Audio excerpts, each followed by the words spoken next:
Muito bom dia. Bom, vamos começar sexta-feira então. Ontem as bolsas mundiais despencaram no mundo como um todo, até as ADRs, que são as ações das empresas brasileiras negociadas lá fora nos Estados Unidos, despencaram também. O EWZ, que é o índice brasileiro, caiu a 4,4%. E as bolsas americanas fecharam numa mínima de 1 ano e meio, principalmente as ações de tecnologia, que também caíram drasticamente. Bom, basicamente o mercado veio repercutindo ou digerindo a ideia de que os Estados Unidos não terão outro caminho se não subir os juros mais forte, e isso pode sim e deverá levar a uma recessão, como a gente vem falando há 1 mês e meio, mas agora parece que virou unanimidade quando ela já bate a porta. As políticas ultra expansionistas monetárias e fiscais que eles vêm praticando há anos, os Estados Unidos e Europa e o Japão, naturalmente levariam em algum dado momento a essa inflação e aí uma recessão, que é nada mais um remédio que cura esses excessos praticados ao longo dos últimos tempos. De acordo com o sistema da Bloomberg, eles já estão precificando a probabilidade em 72% de uma recessão no próximo ano nos Estados Unidos. Mas veja, isso já era para ser previsto antes. Agora, como eu falei, parece que virou unanimidade. Mas antes, quando estava tudo indo bem e a gente falando que teria mais cedo ou mais tarde um surto inflacionário, quando tudo vai bem, ninguém escuta. E não é questão de ter mais ou menos inteligência aqui, é literatura econômica, que quando tem uma expansão monetária muito grande, mais cedo ou mais tarde o resultado é inevitavelmente a inflação. Outro dado nos Estados Unidos são as construções de moradias, despencaram em maio 14,4%, quando a expectativa era de 2,5%.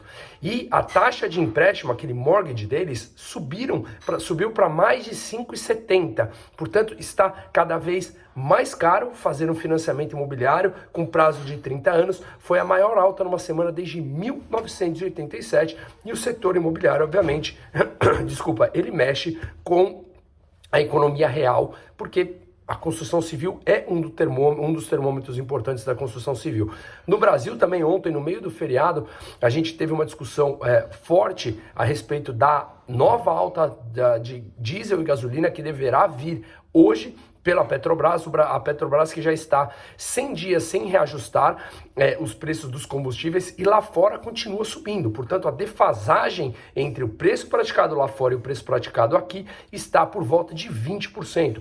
Por que é que importadores vão importar gasolina lá de fora para vender aqui, se aqui vai vender mais barato? Naturalmente, vende lá fora ou exporta, e isso vai trazer uma diminuição dos estoques, uma alta dos preços e uma eventual escassez do produto. Ou seja, querem evitar uma inflação, e pode ser que elas tragam mais inflação com intervenções e congelamento de preços. O Arthur Lira, presidente da Câmara, falou que essa política de preços depende do povo e não da empresa.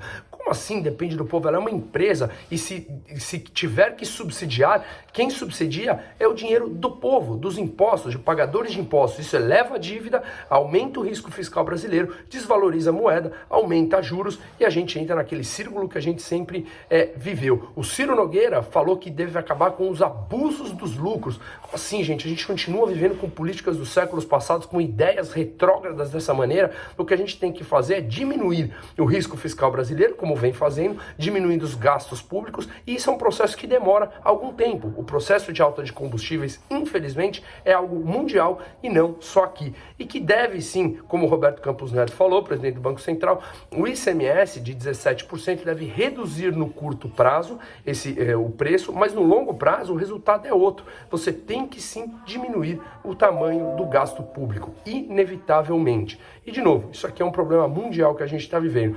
Até porque, veja, a estatal da Rússia, Gazprom, falou que vai reduzir de novo o fornecimento de gás naquele pipeline que é o Nord Stream 1, que ele se estende debaixo do Mar Báltico, até a Alemanha. Portanto, ela vai reduzir ainda mais o fornecimento para apenas 40% da capacidade do gasoduto. Isso pode fazer os preços da energia subir ainda mais na Europa, principalmente. Então, essa remessa de gás russo que cai dificulta a tentativa de reabastecer estoques europeus, e isso naturalmente faz os preços voarem e impactarem ainda mais no mundo todo. E o Japão manteve a sua taxa de juros inalterada de novo em negativo, em menos 0,1%, e aquele título de 10 anos dele, o JGB, eles falando que vão comprar diariamente quantidades ilimitadas para manter os juros muito próximo a zero, com um teto de 0,25 para não encarecer o custo do crédito por lá. Mas veja, isso traz repercussões. O ien, a moeda hoje